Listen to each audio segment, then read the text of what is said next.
Hi and welcome to Magic Numbers. This is episode number 46, and we're returning to Kamigawa because it's now a flashback draft format.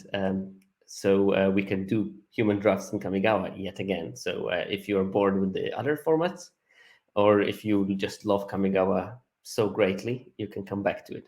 But I also know that not every one of you has played Kamigawa, so we're going to get a refresher. And maybe some of you forgot already what was it all about. So we're going to look at some data from the first run of the format, look at what the archetypes do and what the archetypes don't do, even though they promise to. And I also wanted to look specifically on the comparison of the first run and flashback because we have some early data um, on that, and to see how different is the flashback run from the original run. What are the things to watch, and what are the things you can do, and what are the things you cannot do, and maybe some like small tips and tricks segment when I will talk about some archetypes and what are the key points of them apart from the usual card win ratios. But before we go into all this, a word from the sponsor. Yes, I do have a sponsor. It's mtgazone.com. And well, they have lots of magic stuff. I mean, apart from limited content, by the way, my article based on last week's seminar should be hitting the website, well, hopefully within the next couple of days. And I think that this is going to be an article you want to bookmark because it has lots of graphs that might be useful for other formats where you can basically try to estimate what are the odds of a card wheeling based on the ALSA metric. But it's not only limited there. Like today, before the stream, I made my presentation way too early. I mean, like I had half an hour spare. Um, so I used this half an hour to basically craft all the Explorer metagame because I'm playing a bit more Pioneer in my FNM right now. So I thought I'll practice to the closest thing that we have to Pioneer on Arena, and that is basically Explorer. So I went on the MTGA zone. I opened the article that showed the metagame for the format. I crafted 20 most uh, played decks in the format because I'm a limited player and I can do that kind of stuff.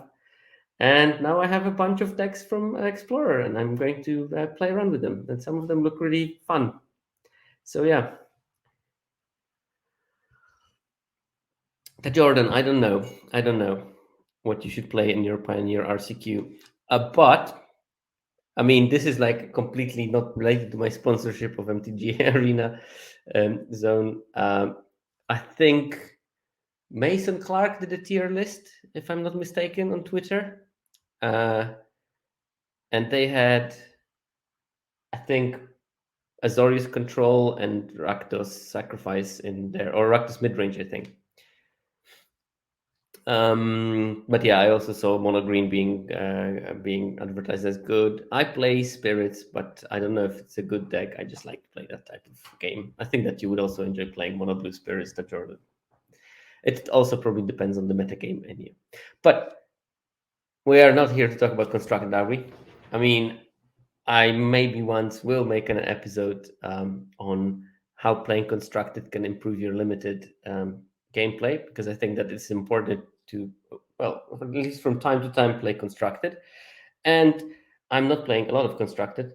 I'm playing just enough to get to platinum each season, and then I stop probably. But I play some just to keep myself open to different ways of playing, to more coherent decks, and to well, the art of mulliganing, for example, which is much better to learn um, from constructed, because in limited you just probably should never mulligan. But anyway, if you are playing in RCQs, then definitely your Pioneer section from MTGA Zone will be useful for you. Chuck no blocks. The reason to get to platinum specifically is that I get one booster extra, and it's relatively easy to get to platinum. I sometimes, if I really feel like I need to up my gameplay, I will grind to diamond. That's it. I think that platinum is the place where you get all the rewards, and then from going further than platinum, you only get extra pack per level. So yeah, that's why I do it. I don't know. I mean, maybe I just do it because it's maybe there's no good reason for doing it. Oh, okay. But let's go back to limited. We all are limited grinders here, and if you're not, then you should be. And I'm going to make a case for that. Okay, so my preamble is flashback drafts are two-speed formats, and by two-speed formats, I don't mean the speed of play. I mean two speeds of players. So basically, you will see people that love the format coming back. I'm pretty sure that Jordan is going to jam a lot of Kamigawa drafts because he liked the format. But there is also a group of players that didn't have a chance of playing that particular set. And I think maybe with Kamigawa, it's not going to be a large portion because it's been relatively recent. But there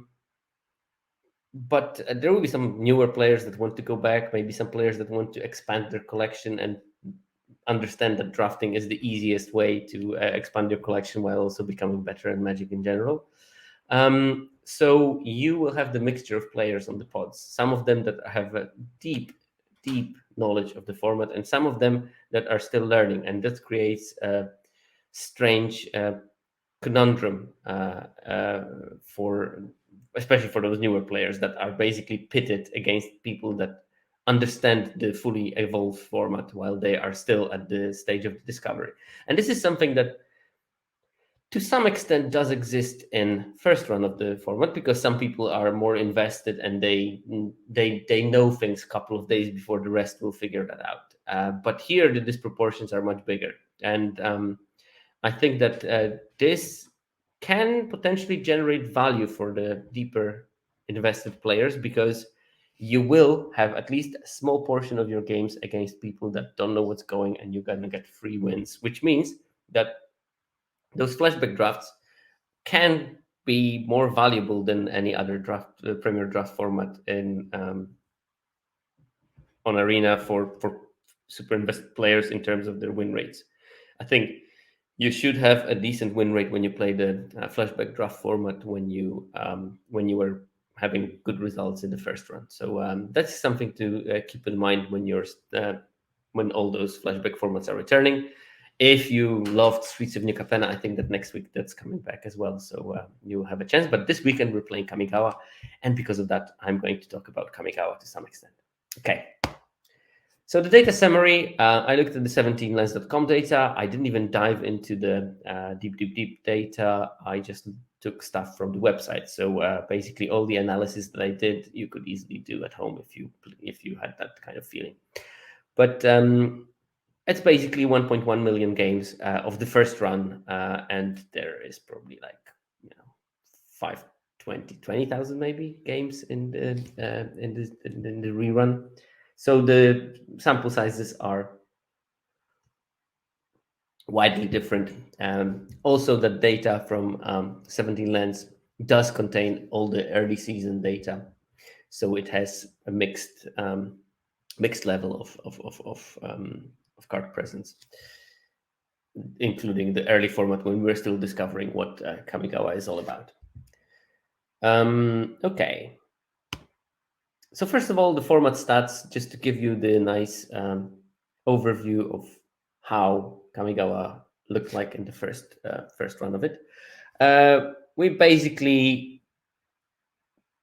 can sort of see that there is not a big difference between the best and the poorest archetype. So we have the Demir at 58% and Boros at 53%. That's not as a big difference as we have, for example, now in Alchemy Horizons Baldur's Gate, because there I think the difference between top archetype and the bottom archetype is something like 11 percentage points. So don't jump out the side of the queue, Small Sam. We're going to talk about mono red. Don't worry. Okay, then. So basically, there's 4 archetypes that are sort of best, and we're talking about Demir, so blue-black, Rakdos, black-red, Golgari, black-green, and Selesnya, green-white. And these archetypes are doing different things at different speeds, so it's interesting to see that different strategies can be successful in Kamigawa. Then we have a pack of 4 other archetypes that are sort of just a tier below, I would say. And we have Simic, the green-blue, Orzhov, the white-black, Azorius, white-blue, is it blue-red? And then we have two archetypes that are poorer than the rest, and that's Gruul and Boros, so red-green and red-white. It's very weird for the recent set that the Naya colors are actually doing quite poorly, because very frequently they do quite well. Well, at least Boros and Selesnya do. Gruul has been struggling in limited for some time already, and I think that that's something for the Wizards to maybe look into during their set design process. That why can't they make a decent Gruul deck? So that's the win rates from the first run. We're going to compare them with the second run soon. But before we do that, and by soon I mean still some slides in between. But before we do that, we're going to look at each color combination and look at it from the perspective of the first run. And I'm going to do 2 slides for each. Oh, wow. I didn't change Terrors Beyond Death, because why would I? So just ignore it. It's not Terrors Beyond Death, it's Neo. We're going to look at the Signpost Uncommon, top Uncommon, my pick of Uncommon. And usually my pick is a card that either was niche or was particularly important for a given archetype, in my opinion. So something that you should either have good access to, or that you should definitely be focusing on, because even though it's not the top card in the format, it was crucial in terms of how the decks were functioning that contained it. In terms of Boros, as I said, the weakest archetype in the format. The Signpost Uncommon had a 52.8% win rate. That's below the average for that archetype for the 17-lens users, which tells you basically that a card was not good. B, probably the theme of that archetype was not working as well as it should. Now, the theme for white-red was allegedly attacking alone with a samurai or warrior, and it just didn't come together. There was just not enough on the common level, I think. There's a couple of cards that slight tweaks would have maybe made it better. Like I'm thinking about the 2-mana 2/1 that had, when a samurai or warrior attacks alone, it gets +1/+1 until end of turn. And I think that the problem with this card is that it was a 2/1. If it was a 2/2, that archetype would have been way stronger, because playing a 2/2 on turn 2 and attacking with it as a 3/3 is a very powerful thing. Playing a 2/1 on turn 2 and attacking with the 3/2, not as powerful, because that's easily blocked, and the whole strategy just collapses around it. The best card in the archetype was Twin-Shot Sniper, and that was a best uncommon in many red color decks, basically. It's a very solid card. It's 2/3 with the Secret Reach. It hopefully kills something on ETB, because it will deal 2 damage to any target, and if not, then it can go face. You can also channel it, so you can basically discard it to cast the 2-mana Shock. Card is great. I mean, I wouldn't necessarily pick it to play white-red, but I would definitely pick it and try to maybe play mono-red, which is a much better strategy. Where is it? Gomlet X, thank you very much for the raid. I noticed that the number of viewers has changed in a way that I normally don't observe. That means probably someone raided. Thank you very much for that raid. We just started, so you're actually getting the full value of the seminar here. The card that I picked myself was Kumano Faces Kakazan, because that card was underdrafted in the first run, and it was great. It was a card that when you saw it played on turn 1, you already started thinking, oh dear, that's not going to be an easy game. I'm already so far behind. And very often, as you can see from the high win rate, and that win rate is even much higher when it's in the opening hand. It's just great. So basically, it's a saga, and we're going to look at sagas a lot. So for those that didn't play Kamigawa, sagas are those special permanents that when they enter the battlefield, the first chapter is being read, and then at the beginning of your main phase, it progresses by a chapter a turn. And here, the first chapter is just like pink for 1. Second chapter is when you cast your next creature spell this turn, that creature enters the battlefield with an additional +1/+1 counter on it. So I told you about this 2/1 samurai. If you played Kumano Faces Kakazan on turn 1 and you played this city a 2/1 samurai on turn 2, it enters the battlefield as a 3/2, and then it attacks as a 4/3. And that is a much, much, much more dangerous situation than just the 2/1. So you were even being able to play the sort of aggressive build of the samurai deck. But even without it, if you wanted to play some kind of an proactive red-white deck, you could just easily play with Kumano Faces Kakazan. The problem is that the card is maybe not amazing in the late game when you draw it and you're out of cards in your hand because you play it and you have to hope that you're going to draw a creature, or you have to wait with playing it until you have a creature to play next turn, but then you have to stop playing creatures. It just becomes very awkward. And at the chapter 3, actually, it switches into a 2/2 creature with haste. So you play turn 1, turn 2, it activates to make your creature bigger, and turn 3, it becomes a hasty creature, so you continue your aggressive attacks. You can easily do that. Also, it has ability to exile everything that goes into the graveyard. All the creatures of the opponent die go to exile instead, which is a useful ability because there is recursion in this format, and especially in green.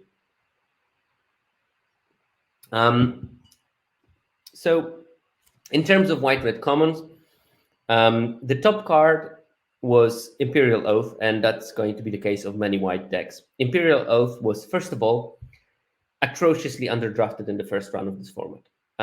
So it went pretty late because people didn't know how powerful it is. Now I can give you a spoiler. It changed in the flashback. It's picked much higher now, so you can't reliably count on getting the oaths. Also, you have to prioritize them higher. Imperial Oath is 6 mana sorcery. Create 3/2/2 white samurai creatures tokens with vigilance, and you scry 3. Now, to quote protocols, Scry 3 is very different from Scry 1, and in a way that Scry 1 very often does nothing. Scry 3 rarely does nothing, which means if you can select 2 of the cards from the top that you don't want, that's probably an equivalent of drawing a card in the game. If you can pick the only one card that you're interested in with and remove the cards that you are not interested with, that's a big deal. Also, the 3/2/2 white samurais is a force to be reckoned with. They are very good at stabilizing the game because it's hard to kill all of them at the same time. They also attack very well because they all have vigilance, so they can attack without you having to commit to swing back from the opponent. So it does just so many things. And it's an excellent top end of any kind of control-ish deck. And I think that this is part of what white-red wants to be doing. It wants to have maybe relatively fast early starts that can be used both offensively or defensively, but then it wants to stabilize and just cast Oath, Oath, Oath, and then finish the game. And I think that this was the best way of playing the white-red decks in this format, sort of controlling, making sure that you don't miss your land drops, making sure that you play this kind of grindy attrition game. You have some good red removal, you have some decent white card that will let you do the attrition. And I think that basically Imperial Oath was fitting exactly into that kind of strategy.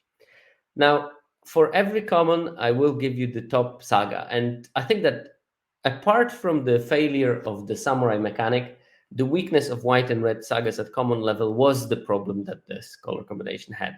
Now here, the best saga at common was Era of Enlightenment. That's a 2 mana, and first chapter is Scry, then you gain 2 life, and then you exile it and you return it as a 2/2 first striker. And the game and hand win rate of that is only 51.7%, which is markedly lower than Imperial Oath. It's it's basically at the level of it's below the level of the signpost, which I told you was below the average level of the deck, which means there is no good common saga for that archetype. And I think that sagas giving so much value in this format, they were so important that not having them, not having any that are good, was a significant problem for a color combination, and that's why white-red struggled. In terms of my pick, I think that I selected Iron Hoof Boar, the 6 mana 5/4 trample haste. And that also has a channel, discard it and give target creature +3/+1 and trample until end of turn. I selected it mainly because it was going late, and I think it still does go relatively late.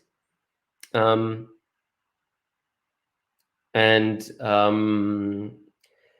yeah, I mean, game and hand win rate was on par for the color combination. I think that Iron Hoof Boar is also like a decent speculative pick if you want to go into this sort of artifact mono red decks, so that's fine. Um, and that's why I selected it. But generally, I wouldn't advise you um, to play white red in Kamigawa unless you have like really strong incentives. Zach asks, is there any explanation why 17 lens players have a lower win rate within Kamigawa than, say, Alchemy Horizons Baldur's Gate? I think that there is generally a trend that formats that are a bit more even, 17 lens players have a slightly lower win rate. And I think that this might be related to the fact that in more even formats, the knowledge of pick orders gives you a slightly lower advantage over the rest of the field than in formats that are lopsided. Because if you know the lopsided formats and if you know what side of being lopsided should you be on, you can draft with preferences. And I think 17 lands is a perfect tool for giving you that ability to draft with preferences. While the more even formats, when there is no clear best archetype, I think that these are the formats when there's a slightly bigger benefit of drafting the hard way. And in drafting the hard way, you can know good cards, but you basically don't know any clear preference. And if you try to draft with preferences in formats that are more even, you might lose out, and some of those win percentage go away because it's better to stay open in those formats rather than. Yes, even meaning more even win rates between archetypes, and as we saw a couple of slides before, there is only like 5 percentage points difference between the top archetype and the weakest one. And actually, like most archetypes are within 2 percentage points from each other, so quite close. Which means you're better off figuring out what's open than drafting with preferences and trying to soft force something. Okay. Oh God, I hate that I didn't change the name of the set. I copied the slides from the Theros Beyond Death presentation, and guess what? I changed everything except for the bloody name of the set. Anyway, red green.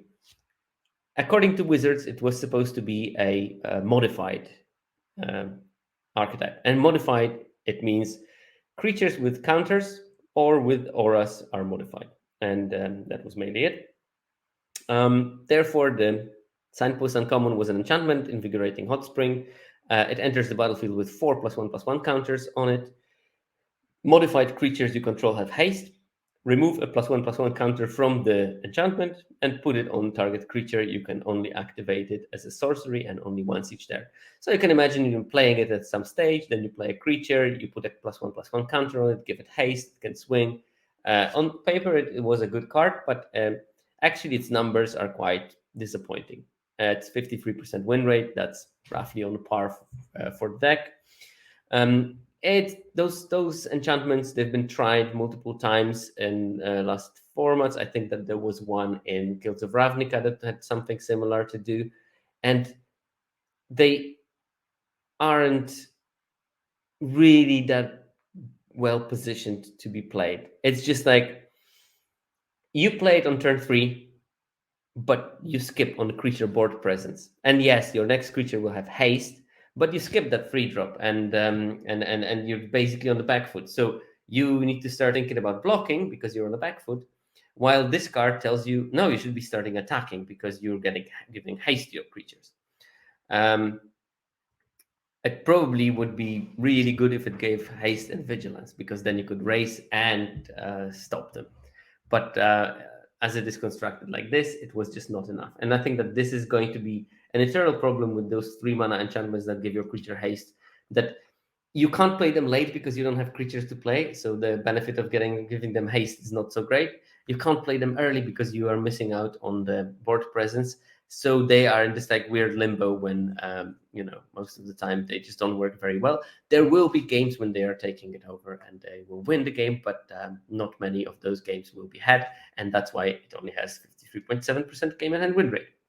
Now, the top card was Kappa Tech Wrecker, the Ninja Turtle.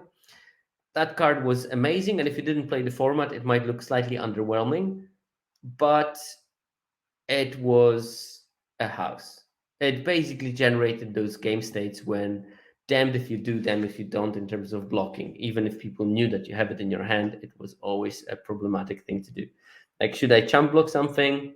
Should I let it in? But then Kappatek Wrecker is going to wreck something of mine. With multiple ninjutsu things, you could have done that it dealt damage, removed the death touch counter from it, destroyed an exile an artifact or enchantment, and then ninjutsu a second thing to return it back to your hand and threaten to activate it again. And it was just like, how do I get out of this loop of hatred? So card was amazing. As you can see, that even in this archetype that was relatively low win rate, it had a game and hand win rate of 61%, which is really strong for an uncommon. So even in this relatively poor archetype, it was much stronger than Twin Sniper was in the white red. Now, the important thing about it is that apart from being a good ninjutsu creature that created those weird board states, it was also a modified creature in a deck that sort of cared about modified things. And it cost 2 mana. There was very few 2 mana modified creatures in that format, and Kappa Tech Wrecker was one of the few where you could basically play it on turn 2 and curve out into there was the 3 mana 2/3 that entered with a +1/+1 counter if you control the modified creature, so you could curve this one into a 3/4, and 3/4 for 3 is a pretty decent stat. So yeah, I mean, generally this card just played because it was good in every archetype that had green, and also in some that just were splashing for it. My pick, Azusa's Many Journeys. I think that this card was slightly underappreciated. I think that it was one of those sagas that was good but not picked highly. So you could get it quite late in the draft.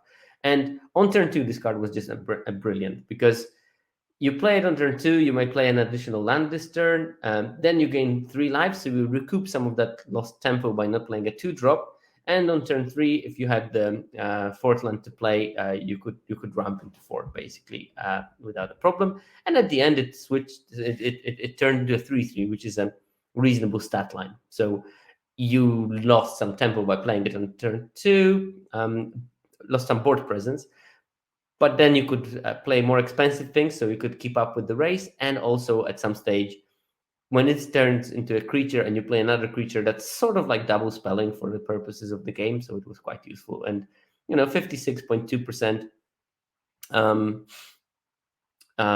is decent for that archetype, because that archetype didn't have a high win. In terms of commons, the top card was Kami's Flare. That's a deal 3, and when you control a modified creature, it also deals 2 damage to the controller of that creature or planeswalker. It only can deal the 3 damage to creature or planeswalker, by the way. Good removal. I mean, you just want to play as many of those as you could if you played your red decks, and yeah, I'd recommend it. Top saga was Tales of Master Seshiro, and that's 53.7%. It's not that strong, even though it was on paper doing exactly what the deck wanted to do. So it gave +1/+1 and vigilance until end of turn, +1/+1 counter and vigilance until end of turn to a creature. Second chapter the same, and then it basically flipped into a 5/5 haste vigilance. So quite a big creature, but still not a great win rate for that deck. The card I selected for it was also something that we've seen many versions of that card, and I think that WotC really played around with the design of this type of enchantment that turns the big dumb creature, and I think that they nailed it in Harmonious Emergence. It's a 4 mana enchant land, and the land becomes a 4/5 spirit creature with vigilance and haste, and it's still a land. And if the land would be destroyed, instead sacrifice Harmonious Emergence, and that land gains indestructible until end of turn. So you basically, if they kill it, you don't lose your land. And that card was good in all the archetypes. It was decent in this one, but also it was underdrafted, so it means you got access to them quite a lot. At the 4/5 vigilance is a really good stat line. It was against decks that had smaller creatures. It was very quickly a threat that they had to deal with. And you could get it late, so that's a great combination. Also, because it has vigilance, you can attack with it and then later use the mana if you want to play something more expensive. It didn't force you to choose between casting a spell and attacking, like the red version of that, the 3/3 had. So because of that vigilance, Harmonious Emergence was much better. Because in the worst case scenario, it lost vigilance for a turn, but you could cast a spell. In the best case scenario, you could attack with it and keep up like a 1 mana trick, for example, that people very often didn't see because the only land you had untapped was that creature land. Right. Blue-red uncommons. So blue-red was caring about artifacts. Now, when you think about Kamigawa, Kamigawa had two mega synergies inserted into the format, and there were two sides of the spectrum. So if you look at the colors, red and blue were artifact colors, and white and green were enchantment colors, and there were artifact creatures and enchantment creatures everywhere. And black was a sort of color that tried to have a mixture of both, and mechanistically they also had, if you control both an enchantment and an artifact, do something. Now the enthusiastic Mechanaut was the signpost uncommon, and in one of my favorite stat lines in all Magic, it's a 2 mana 2/2 flyer. I love 2 mana 2/2 flyers. I don't know why, but I just love them. Now, it also makes your artifact spells cost 1 less to cast. With quite some few playable 1 mana artifacts, this was a pretty nifty ability. So it worked fine, and it has a very good win rate of 60%. So clearly, maybe the synergy didn't work amazingly in this deck, but definitely Enthusiastic Mechanaut, just on sheer rate, was a powerful creature. The top card was again Twin Shot Sniper. You can imagine that in an archetype that cares about artifacts, having an artifact creature that can be a removal was amazing. And you can also imagine, like, if you play the super aggressive version, playing like a 1-drop flyer, a 2-drop Enthusiastic Mechanaut, and turn 3 Twin Shot Sniper is a great way of winning a game. My pick, just below the top card, was Patchwork Automaton. This is one of the most powerful cards in the format, and I think that Jordan probably had like dozens of trophies using Patchwork Automaton in different configurations. It's a 2 mana artifact. Whenever you cast an artifact spell, put a +1/+1 counter on it, and it has ward 2. And that ward 2 is so important because if you are on the play, you play the automaton. Next turn, you play an artifact or 2. It becomes a 3/3, and that was not an uncommon situation to do so. Then on turn 4, you play another one. You get a 4/4, and it still has ward 2. Very few things would be able to kill it. If you manage to make a curve out like that. And many games I've won by basically chaining a couple of Patchwork Automatons and then seeing my opponents sitting there with their 4 mana removal that they can cast on turn 6-7. And it was going modestly late. I mean, it was still a competitively taken uncommon, but I did notice that sometimes you end up in pods where that card wheels, because if no one is interested in super heavy going on artifact synergies, you will wheel them, and that card should not wheel. It's just too powerful for that.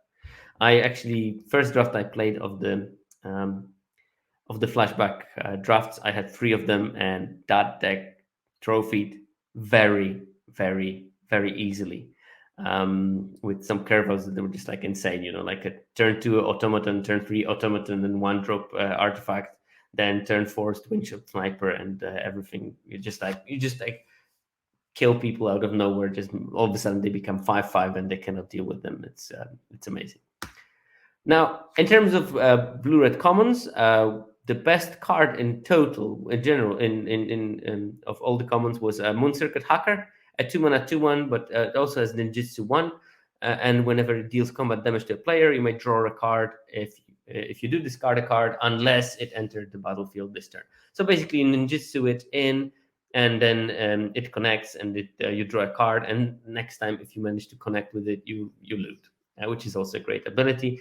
There are several cards in blue and several artifacts that you actively want to bring back to your hand, like Circuit Mender, the 2/3 that gains 2 life when it enters the battlefield and draws a card when it leaves the battlefield.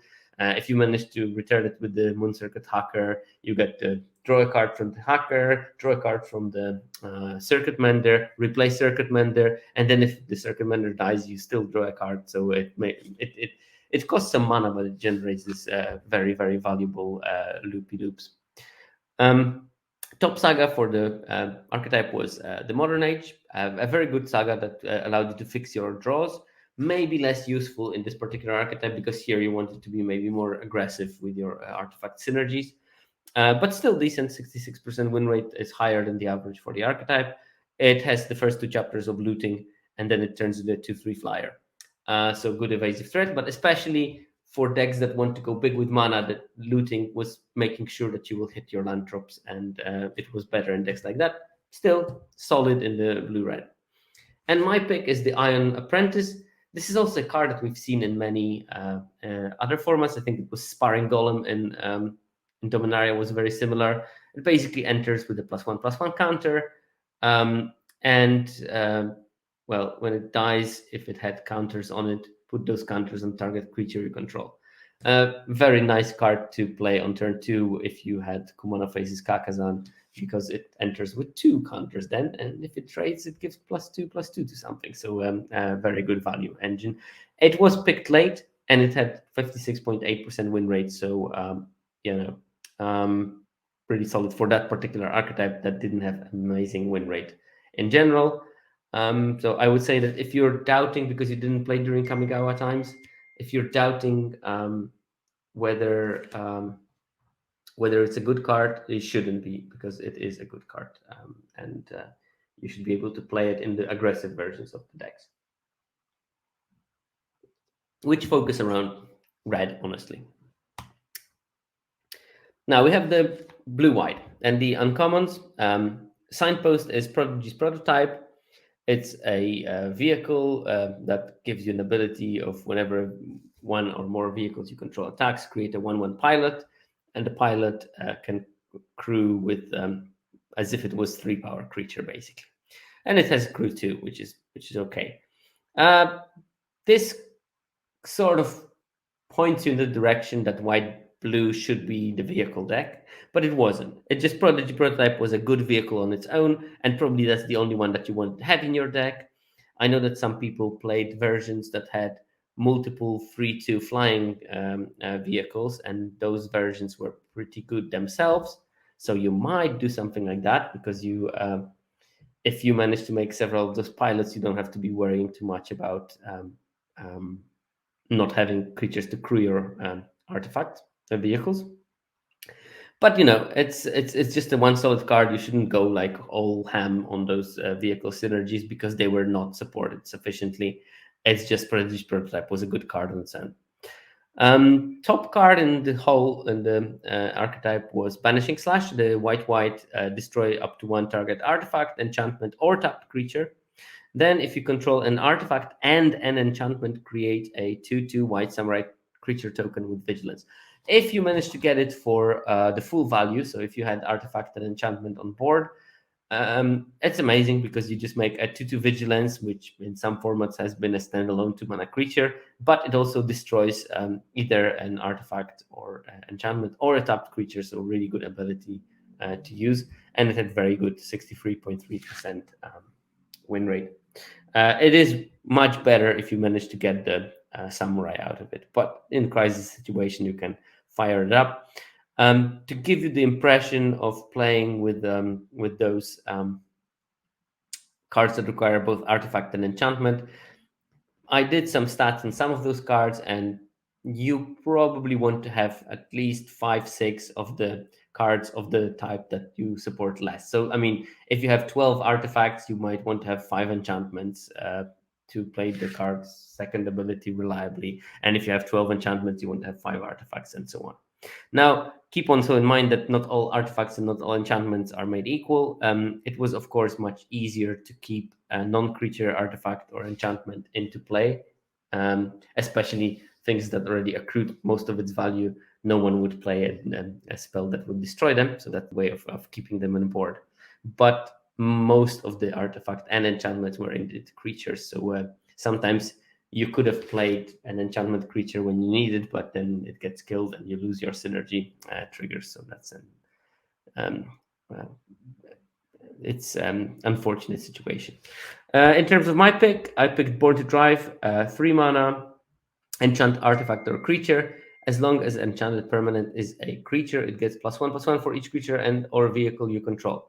And I played that mode several times. Giving +5/+5 to something is no mean feat. But it had a second mode with Channel, when you can just play 3 mana, discard it to make 2/1/1 colorless pilot creature tokens with they can crew as 3/1s.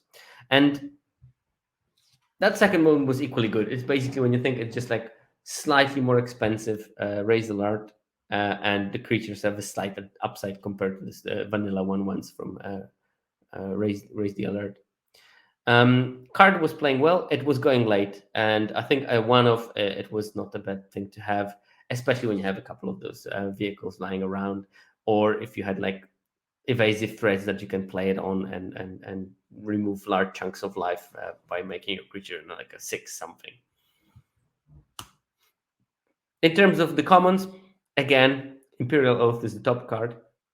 62.7% is really high for a humble common, especially that even though like the most busted rares did not have amazingly higher win rate. They were like at 68 or something, the top rares in this format. Amazing performance for Imperial Oath. Again, white blue wanted to be this kind of more grindy version of the deck. They didn't want to be overly aggressive. It wanted to accrue some value and then play some oaths and stabilize and take over the game. And that was a very good strategy in the first run. I don't know how valuable, how valid it's going to be now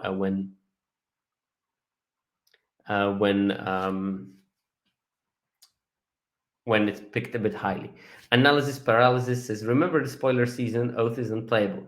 Well, I do remember the spoiler season, but mainly because I was in the Skeleton stream with Jason ILTG, and they were loving it from day -5 or -10 whenever we did the stream. So I very quickly got swayed by the very eloquent argument for the card that Jason ILTG made. So I was on the Oath extremely, extremely early. And not as early as Jason, though. And I think NCAA was another player that was instantly like, wow, this card is going to be busted. And both of them were very, very right about it. And I think that if I'm not mistaken, Oath is my top drafted common. I barely played white decks, but I very often played like black, green, and I had 4 Imperial Oaths in it randomly, because why wouldn't you? And that was great. But I do remember some people were lower on it, and they stood corrected very quickly.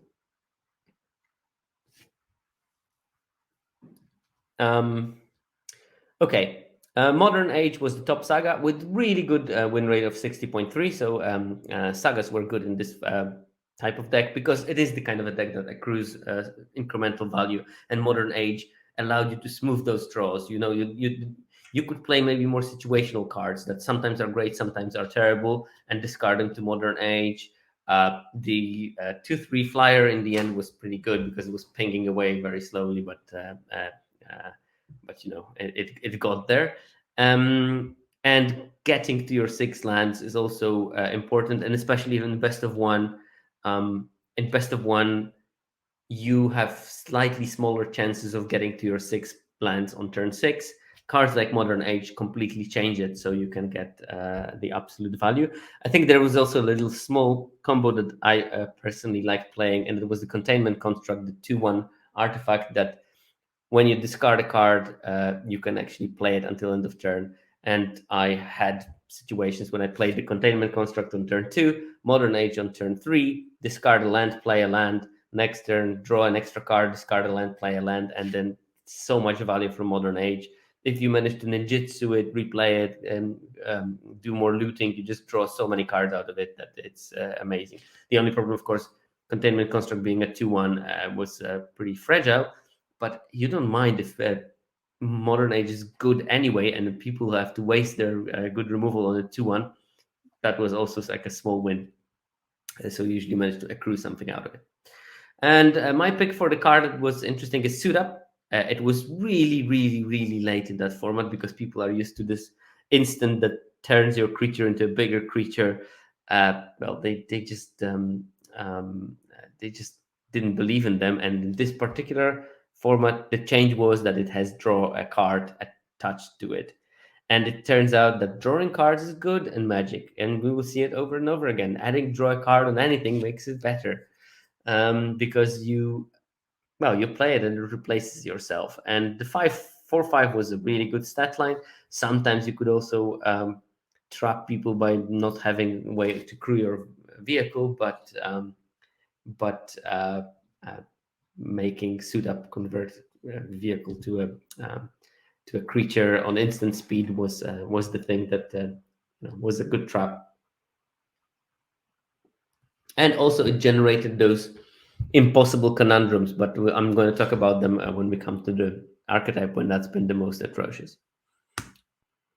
Okay, oh, I clicked away from the thing. Next archetype is the white black, and white black's signpost was Naomi, Pillar of Order.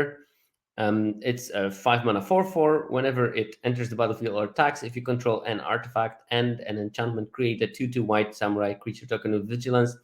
Again, medium numbers, but slightly above average. I think that you needed to tune your deck slightly towards it because you wanted to be entering the battlefield as this 4/4 with a 2/2. The problem with Naomi was that Imperial Oath was doing similar things but better.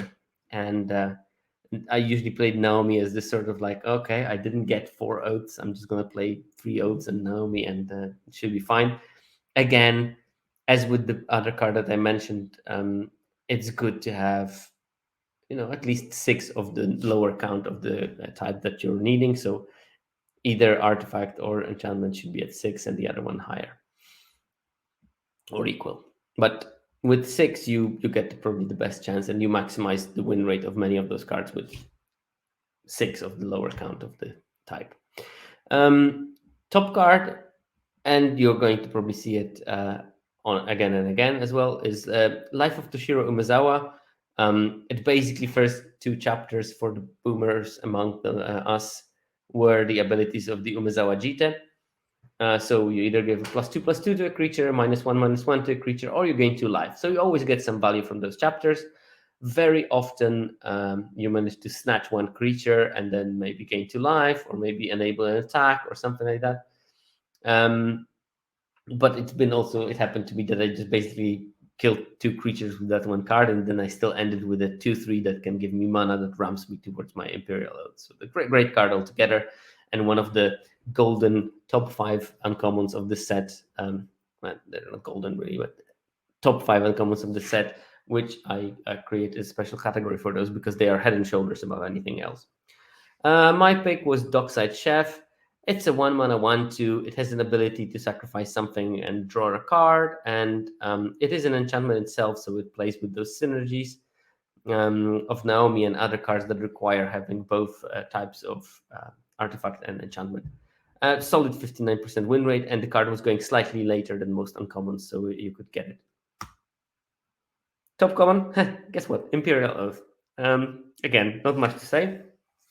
Top Saga, and not far from Imperial Oath, is complete opposite side of the spectrum. Okiba Reckoner Raid, a 1-mana saga that drains for one in the first two chapters, and in the third chapter switches into a 2/2 menace creature that also gives menace to your vehicles.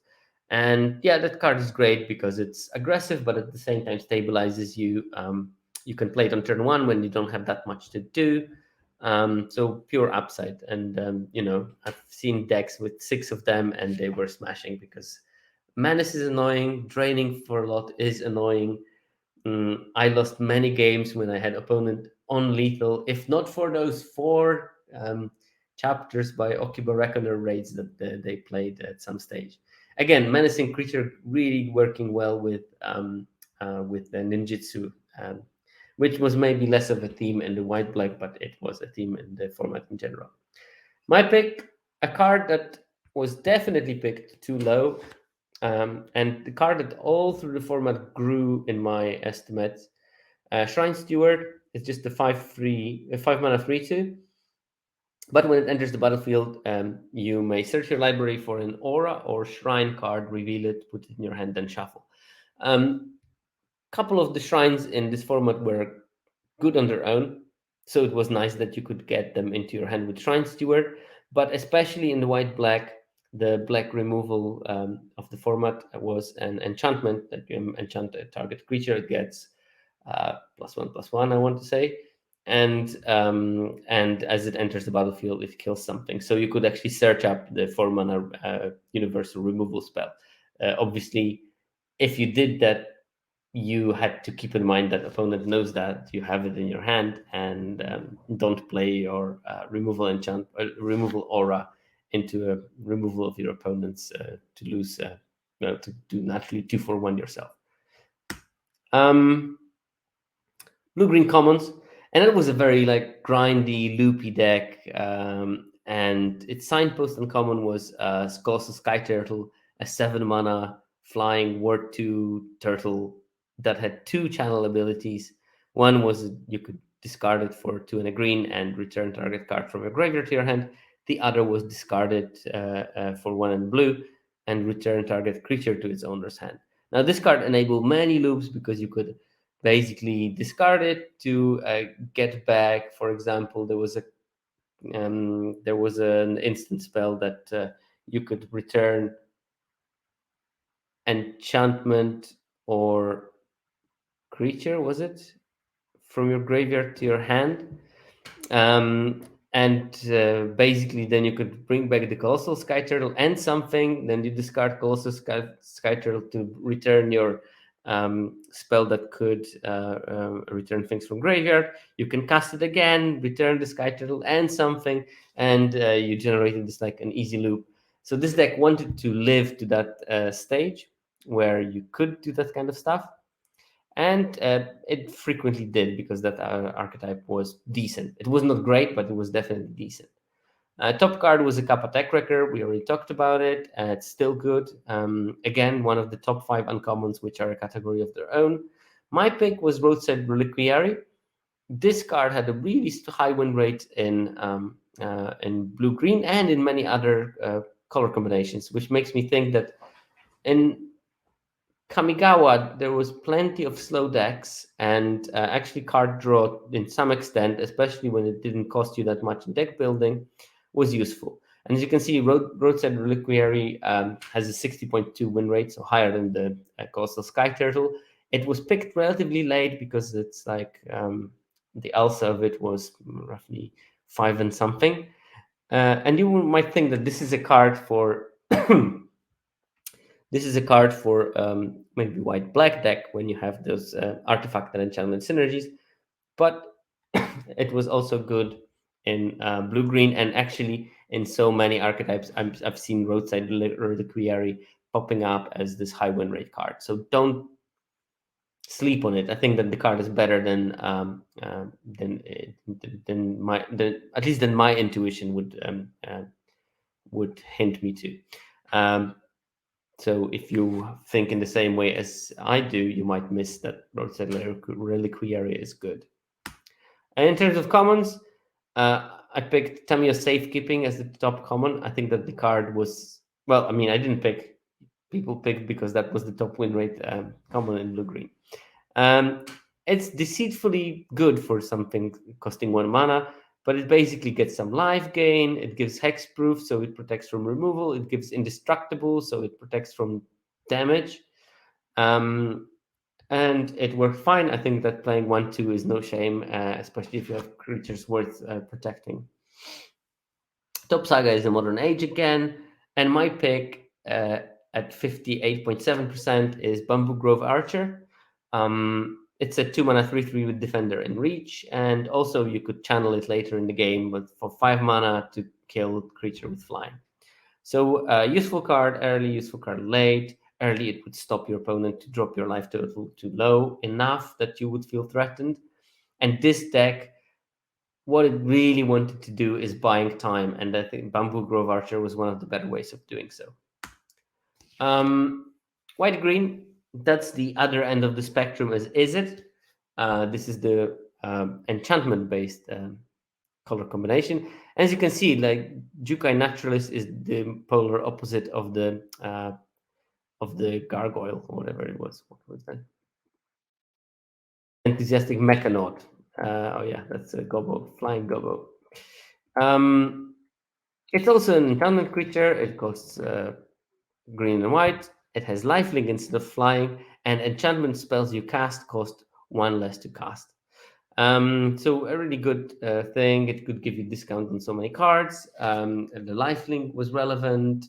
If you managed to boost it somehow, it became a huge threat. So all around a good card, and the win rate reflects that with 60.8.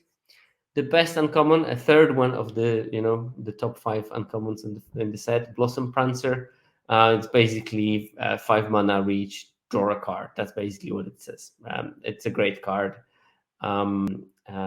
Also gives you a large selection of what you draw, and what you draw is going to be a enchantment. So you need to have like a critical mass of enchantments in your deck not to miss. But yeah, if you don't draw a card, you at least gain 4 life. So its worst case scenario is 5 mana 4/4 reach, gain 4 life, which is great still. And my pick again is the Azusa's Many Journeys, even better win rate in this archetype, but partially because this archetype had a generally higher win rate. Again, went late, was good, and especially in things that you did here. I think that this deck tempted you to become more aggro, but I think that the way to play it was having that aggro potential, but more mid-rangey with controlling and accruing value. The top common is strangely enough not Imperial Oath. Imperial Oath was 0.2 percentage point lower at place number 2, but it's the Spirited Companion, the 2 mana dog. When it enters the battlefield, draw a card. Just solid. It gives you some enchantment synergies. It draws your card. It's a dog. What's not to like?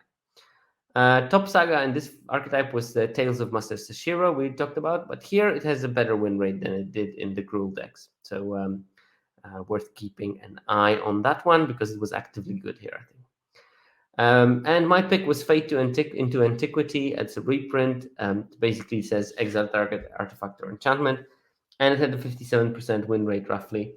I think that this card was very playable. You could have easily play more than one of those and not be punished because there were just so many artifacts and enchantments in the format. Green White had a good early season, right? I don't remember exactly. I would have to check it, but if you say so, probably there is something to it. Right, we're getting into the heavy hitters. So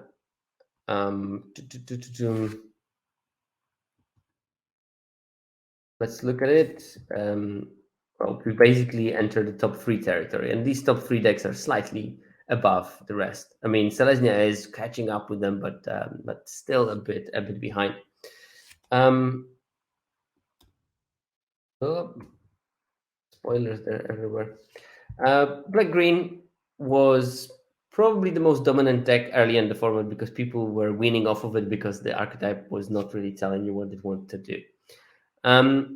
But it had to have a signpost uncommon. It's a 3 mana 2/1 with Manus, which is way below rate. but it has an ability: if it enters the battlefield, return target permanent card from your graveyard to your hand. So it technically draws your card later in the game, and that changes it from just a random 2/1 menace into a 2/1 menace that draws me a spell, which is great.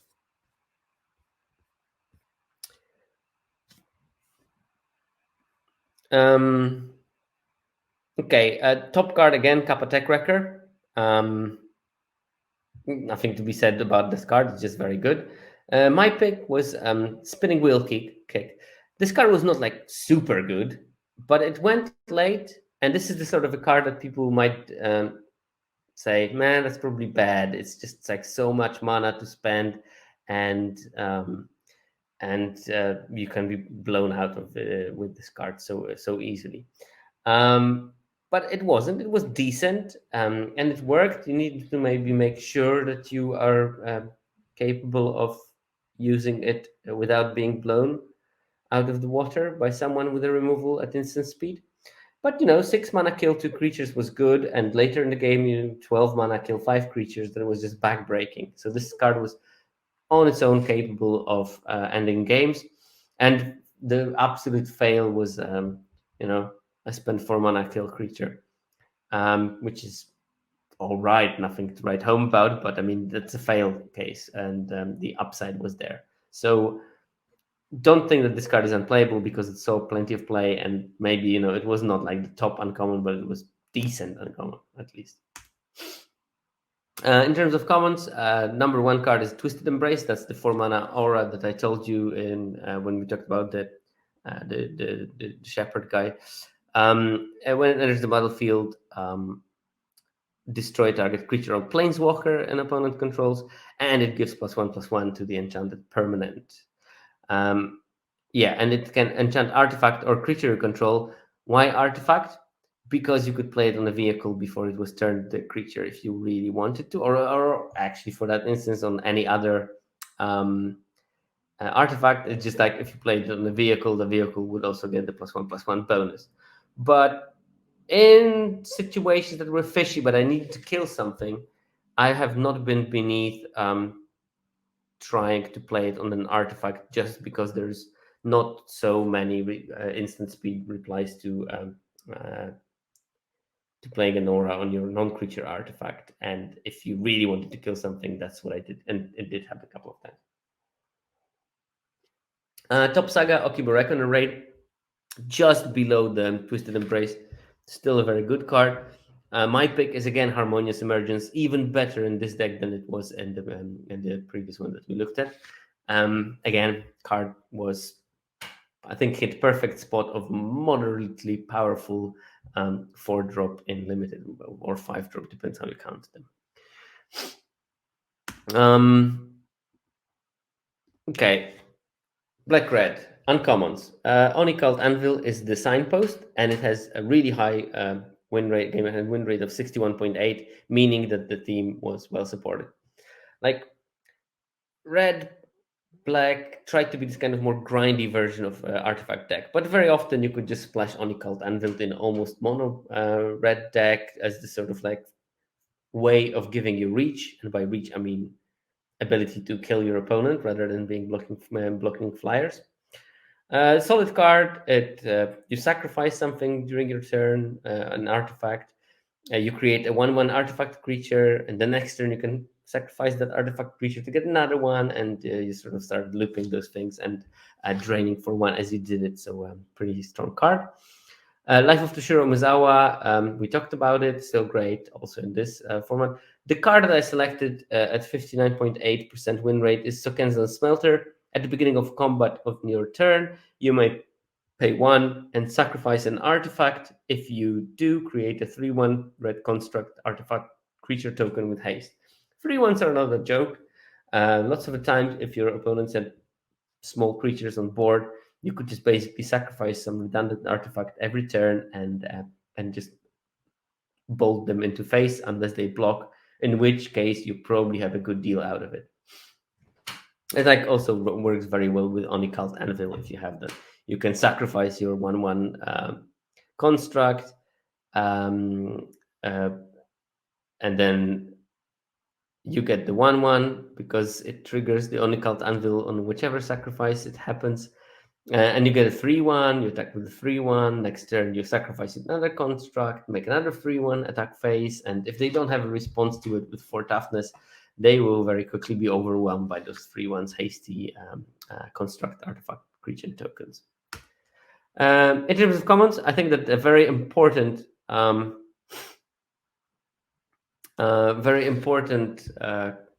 top card was Experimental Synthesizer. This card also excellent, and also you will find pods when you can basically pick unlimited amount of that card. It's a 1 red artifact. When it enters the battlefield, you exile the top card of your library, and you can play it until end of turn. So very often you can play it and hope to snatch a land on turn, say 3. And if you hit a 2-drop, you can still play it. So it's all good. And also you can sacrifice it to create a 2/2 white samurai creature. Activate only as a sorcery. When you sacrifice it, you again exile the top card of your library, and again you can play it until end of turn.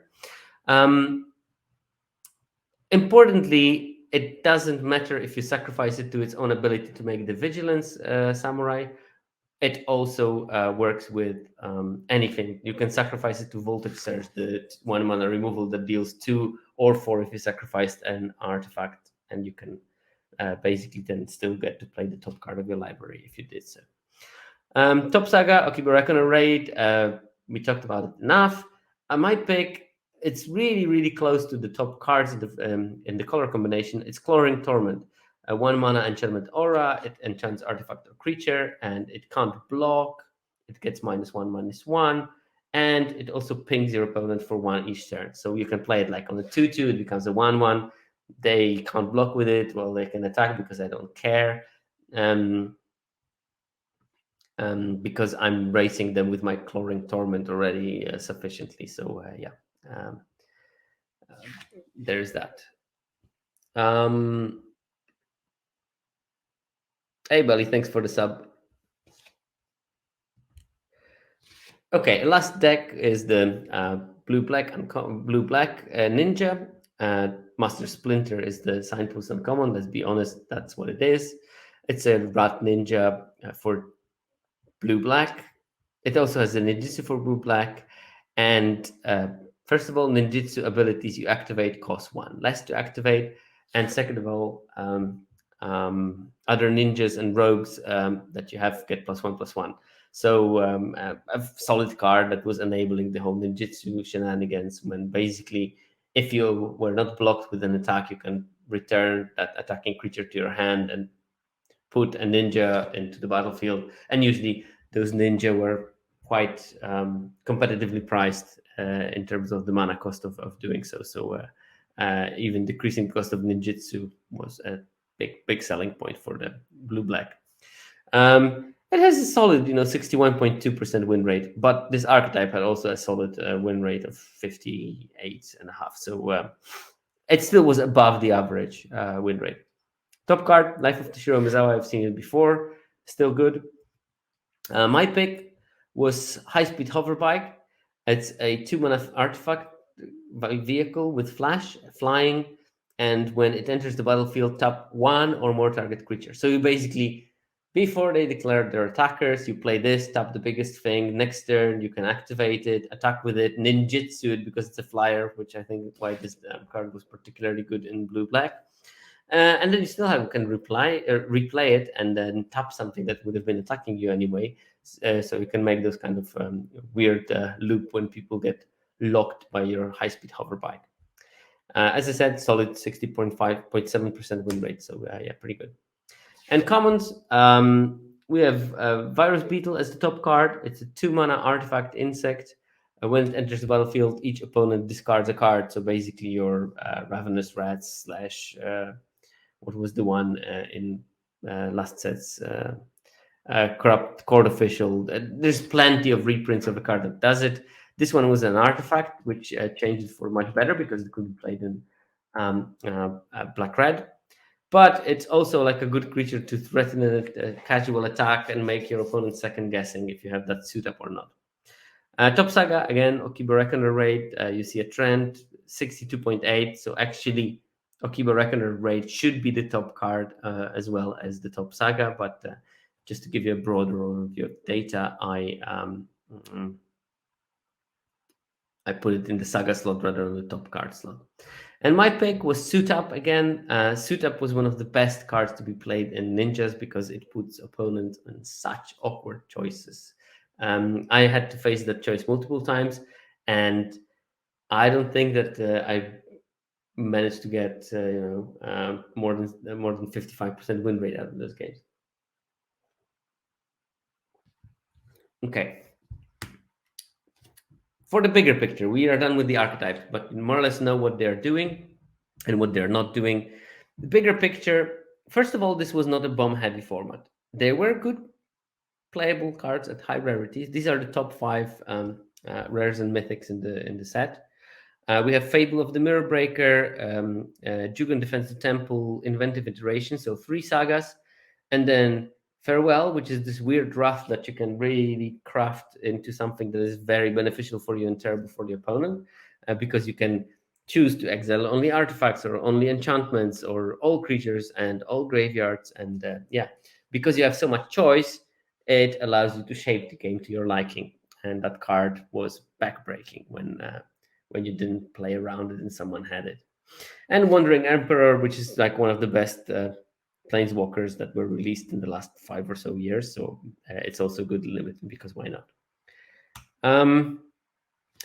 I told you already there are five uncommons that are head and shoulder above everything else in terms of uncommons, and that's Kappa Wrecker, Life of Toshiro Umezawa, Blossom Prancer. All three of those we talked about it, but on top of that, there's the Basidio Reaches Skyward, a 4-mana saga that you search for two forest cards on the first chapter. Then there's something that you never do. You can put land on top of your library, and then third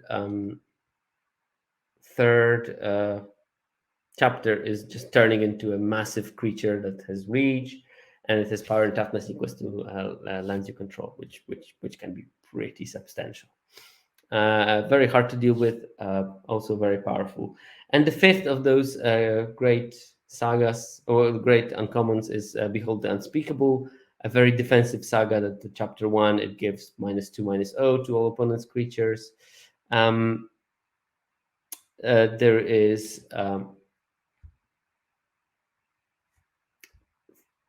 second chapter is you draw a bunch of cards. I mean, at least two, but in a perfect world, even up to four. And then it turns into a creature that, if I remember correctly, has power toughness of how many cards you have in your hand. Very solid. So these five are head and shoulders above all the other uncommons. So if you are planning to play Kamigawa, I would look for those actively. They all also fit on the sort of similar plan. They are all good at those grindy Celestia decks. So that's where you want to put them most likely. So bigger picture, I told you that ninjutsu is a tricky mechanic, and they made it ultra tricky in this format because of Suit Up. So imagine that you're my opponent. I'm attacking you with a virus beetle. Do you block it? I might have Suit Up. And then your creature dies. I draw a card, whatever, all upside. So maybe you think, okay, I'm not going to let that. I'm going to let the virus beetle in. And boom, appears Moon Circuit Hacker, bouncing the virus beetle to opponent's hand, replaying virus beetle for another discard. Shall we dance again? This triple conundrum was something that really made or break ninja decks in this format. Having threats that are not very threatening, but become must blocks, because what if you have Suit Up? What if you have ninjutsu? Therefore, opening possibilities of casting a very favorable Suit Up. And also, there are those ninjutsu creatures that you really need to block everything, because if they start getting those very nickel and diming ninjutsu effects, you very quickly are going to be ahead in the game.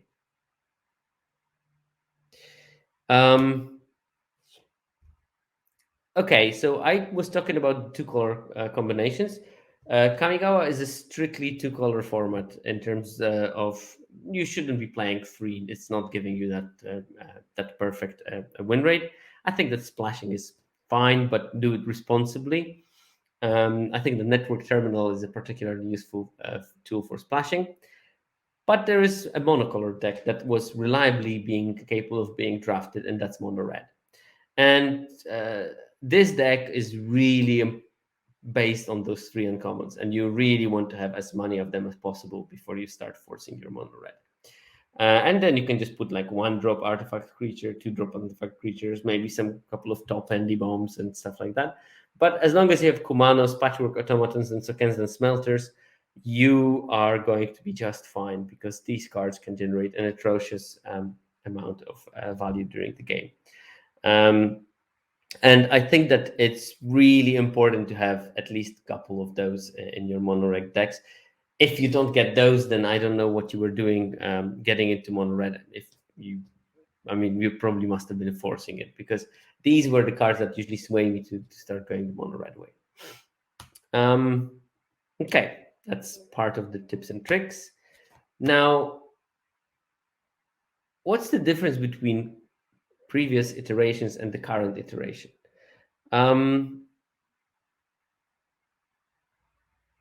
So, first of all, flashback drafts are odd animals. I talked about it a bit during the preamble. Oh, Hanagram, thank you very much for the raid. I missed it because I don't have notifications when I'm doing my streams. But thank you very much for the raid. So you get several categories of players that you maybe don't have necessarily during the first run of the format. So first of all, I told you there are people who want to try the format they never played, and these will be very naive in the biological meaning of the word naive, like not knowing what's going on, basically. And yeah, they will be probably the category of players that the experienced ones will be preying upon a bit. Second category that I think is important is people who want to do their thing. Like after an 8-week format, very frequently you will have your pet deck and you want to relive it again. And you're just going to go into those drafts and force it or try to force it. And if you're lucky, you're going to get there. If you're not lucky, you're not going to get there and you're going to crash and burn. But very frequently, those people will just try to do that thing. And if that thing that they are trying is a popular thing, lots of people will try to do the same thing. I remember when I came back, there was flashback draft of Ravnica Allegiance. I went into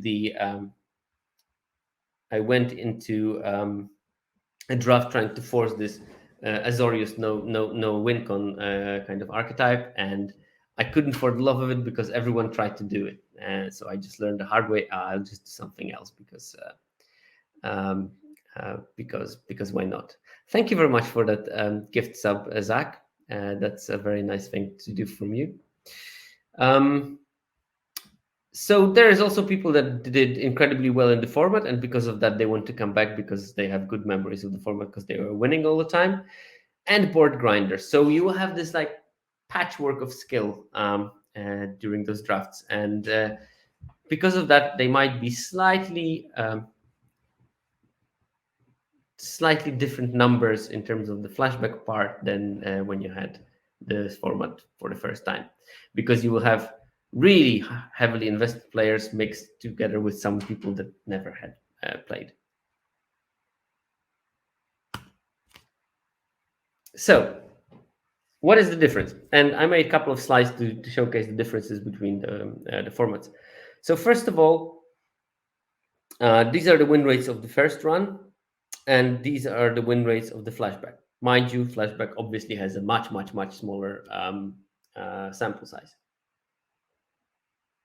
As you can see, except for Gruul and Boros, there is a big increase in win rate for all the archetypes. And I think that this increase in win rate is linked with the thing that I've been talking before. There is a bunch of players that never drafted it and are still figuring out what's going on is Neo, and they have to play against people who played 100 drafts in the format and know everything about it and know all the tricks, know how to play around Life of Toshiro Umezawa, and they don't fall into that trap. And people that never played it will, just start churning out those one toughness creatures early and straight into the Life of Toshiro Umezawa of the opponent. They maybe don't have their evaluation up to scratch. And I think that this difference is basically sort of like quantification of the number of those players who are still quite new to the format. I think that this is why we see the difference in terms of 17 lens users win rate. And it's a lot. So I think I said that if you played a lot of Kamigawa, I think that it's probably quite beneficial in terms of gems to come back to it and play a couple of drafts if you didn't. I couldn't explain for the love of it. So DDAVP has a comment that clearly is too good and we missed it the first time. I don't know how to explain this amazing numbers that is showing. So basically, it had 55% win rate in the first run, and now it has 62.6% win rate. So we have 7 percentage point difference between the first run and the flashback. And I didn't have a very good explanation why it would be so. I think that maybe it's just like with which in the version of quite heavily red with some blue spells splashed in, maybe like a 10-6 mana split, and those decks were good because it's like a mono red that didn't quite get there, but it's still pretty powerful. All right. So basically 8 of the 10 archetypes have a huge increase in win rate. 2 not. And I think that these 2 you should avoid, because that means that there's just like, it's hard to play them. And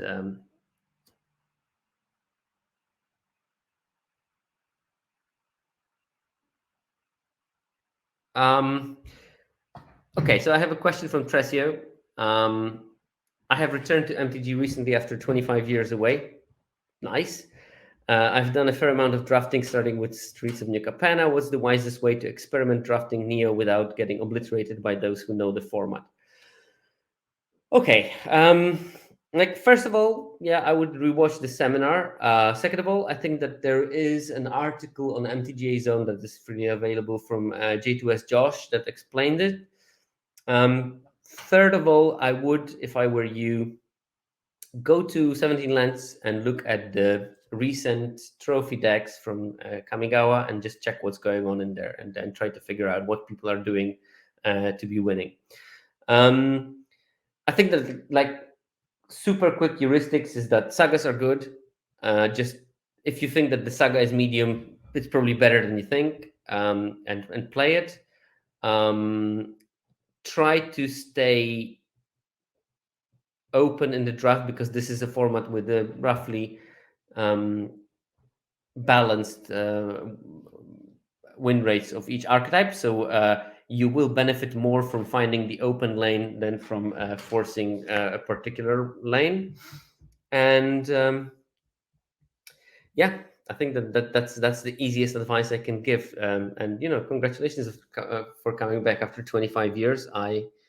I had a 12-year break, and yeah, I don't know if I would have come back after 25 years. That's some determination to come back to the game. But I'm glad that you came back to the proper format, and by that I'm saying limited. Fourth tip: go to 17 Lands and just look at the win rates of the cards, and try to make your own evaluation of the cards and see which cards surprise you, and then maybe try to think why the cards that surprised you might have a high win rate. What might cause them? You can also ask in the community. There's plenty of discords where you can ask those kind of questions. Hi, Cotton, by the way. All right.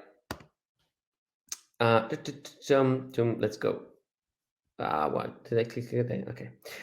So in most formats, I introduced this sort of measure called archetype openness, and just in brief, describe what it does to you. it tells you how many good cards from each color um,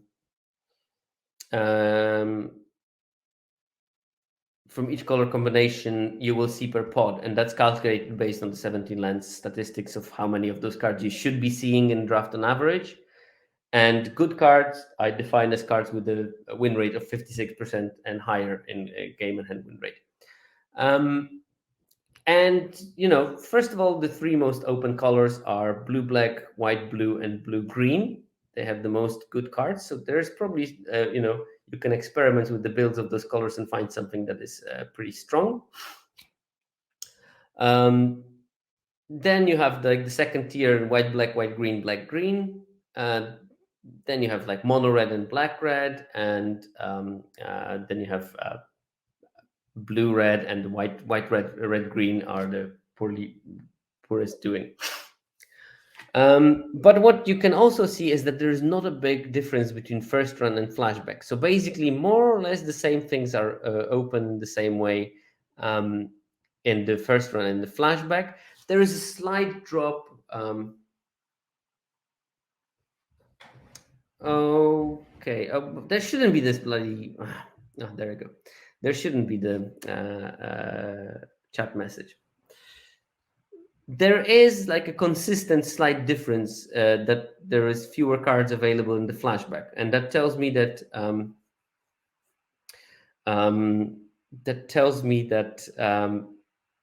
there are people that know better what's going on in those flashback drafts. So you won't see cards going super late as you did in the maybe first weeks of the format. Even though there are those naive players, there's not enough of them to actually allow you to draft at will, unless you end up in a pod with majority of players that are playing like that.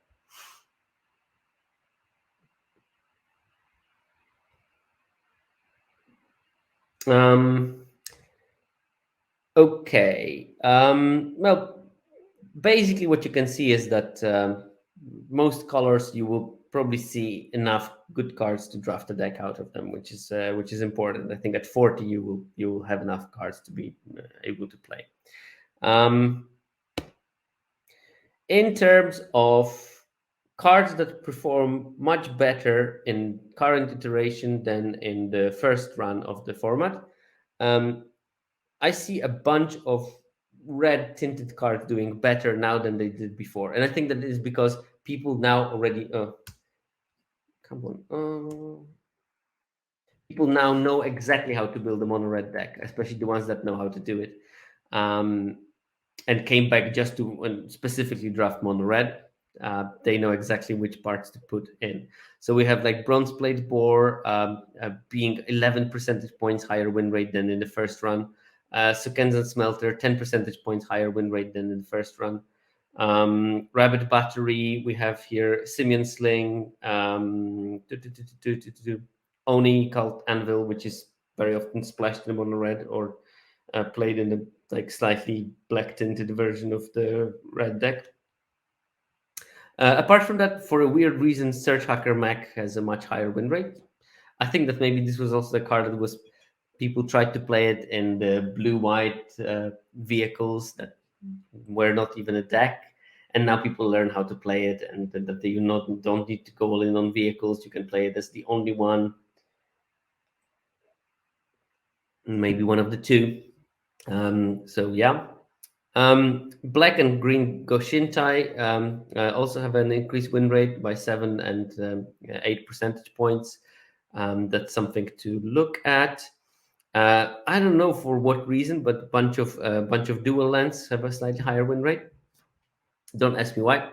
I don't have a good explanation. There are also some dual lands that have a slightly lower win rate. I think it might be something to do with variance, but I can't pin it for that, at least not yet.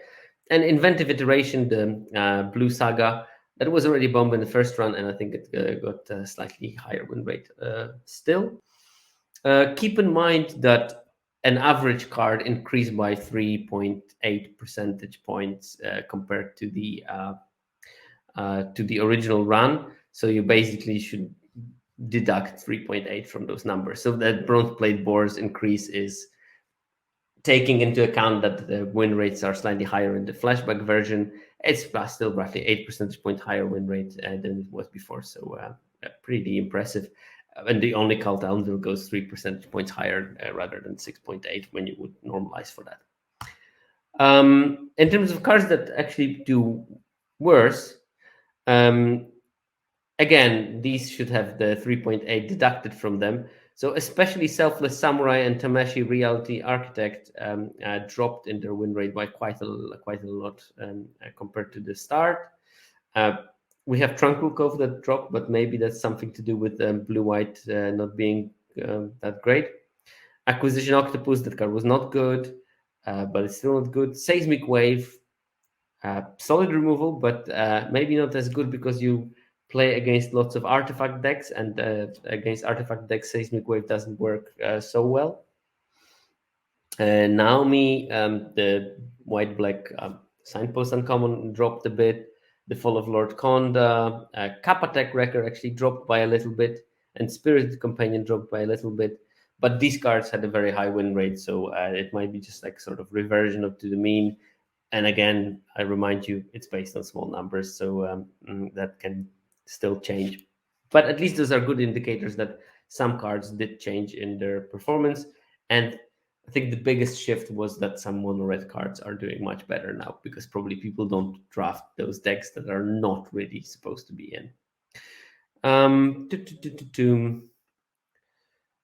Okay, there's also changes in ALSA. And ALSA, for those of you that don't know, is the measure of how late does a card go in draft.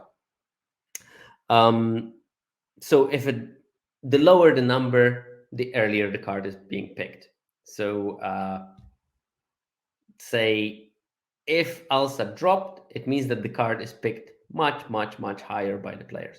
And here we have a clear winner, Imperial Oath. It dropped by 1.6 picks, which means that you're going to see, well, probably something like 2.4, roughly 0.5 Imperial, half an Imperial Oath fewer in per draft. So instead of on average seeing like 1.6, you will see 1.1 Imperial Oath during draft, which means you can't count on them as much as you could in the early season of the Neon Dynasty. So lots of people started knowing, look, Imperial Oath is the thing you should be doing. I'm going to pick them highly, and rightfully so. So you can't just hope on getting all the oaths you want. You will have to fight for them because community knows. A second card, and that's another card that was really open in the original run, is Suit Up. That also dropped by a whole pick, so that you will see 0.3 Suit Ups fewer in a pod. You still see like 1.8 of them per draft, so that's fine. But we have a couple of interesting cards. Modern Age is picked higher. Kumano Faces Kakazan is picked higher. Okiba Reckoner Raid is picked higher. Tamio Safekeeping picked higher. Virus Beetle, Searchlight Companion, the two cards that are working great with Suit Up because that you can attack with them, and if they don't block, you can bounce them back to your hand. If they block with them, you can suit them up. These are going higher. Spirit Companion, Kami of Terrible Secrets, and Bump Grove Archer and Cloring Torment. So key cards for their archetypes. Lots of those cards that are picked higher now in the flashback version of the draft. Lots of those cards were either my top cards in colors, or lots of them were the cards that I told them these would be my picks for an interesting card because they were underdrafted. And it seems that in the flashback draft, they might be actually drafted on the correct rate. So maybe you can't count on them. The cards that you have more access to, a bunch of those cards are just bad cards. We have Scrap Welder, Web Spinner Calf, not great card. Replication Specialist, not a great card at all. Dragon Spark Reactor, pretty bad card actually. There is a couple of the cards that maybe are interesting. Tempered in Solitude can be interesting in some decks. Especially when you have that one evasive creature you can attack and then basically get free value of it. It's a It's a 2 mana enchantment that whenever you attack with one creature only, it doesn't even have to be a samurai or a warrior, you can exile the top card of your library and you can play it until the end of turn. So that card is more available now. Bronzeplate Boar, that's the biggest improver in terms of win rate, is also the card that you will see more during the drafts because people pick it slightly less.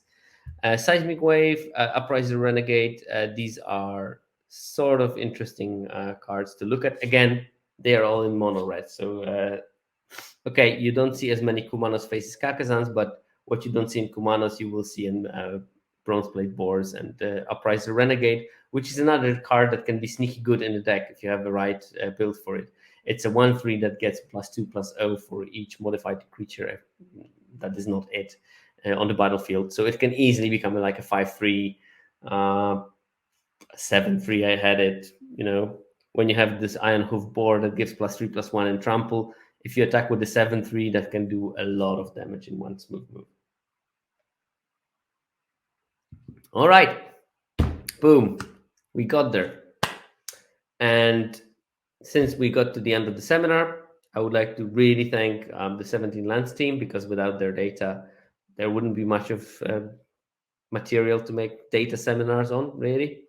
So Viral Misnomer, Hululu, Grant Wu, and Alibalini ZTM, thank you all, guys. You did an amazing job to create the website, run it, operate it, and fix all the issues that the wizards are chucking at you. I would like to thank Fake Jake Brown, who helps me with releasing this in the podcast version. So thanks for his help with every single episode that I released. There was plenty of his work involved. And as we are on the podcast topic, I would like to thank Asescu and Mana Junkie, who make the music that I introduced into the intro of the podcast.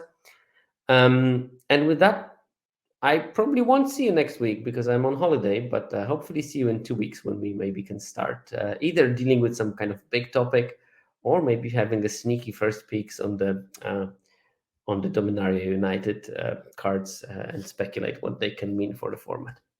But for now, see you later.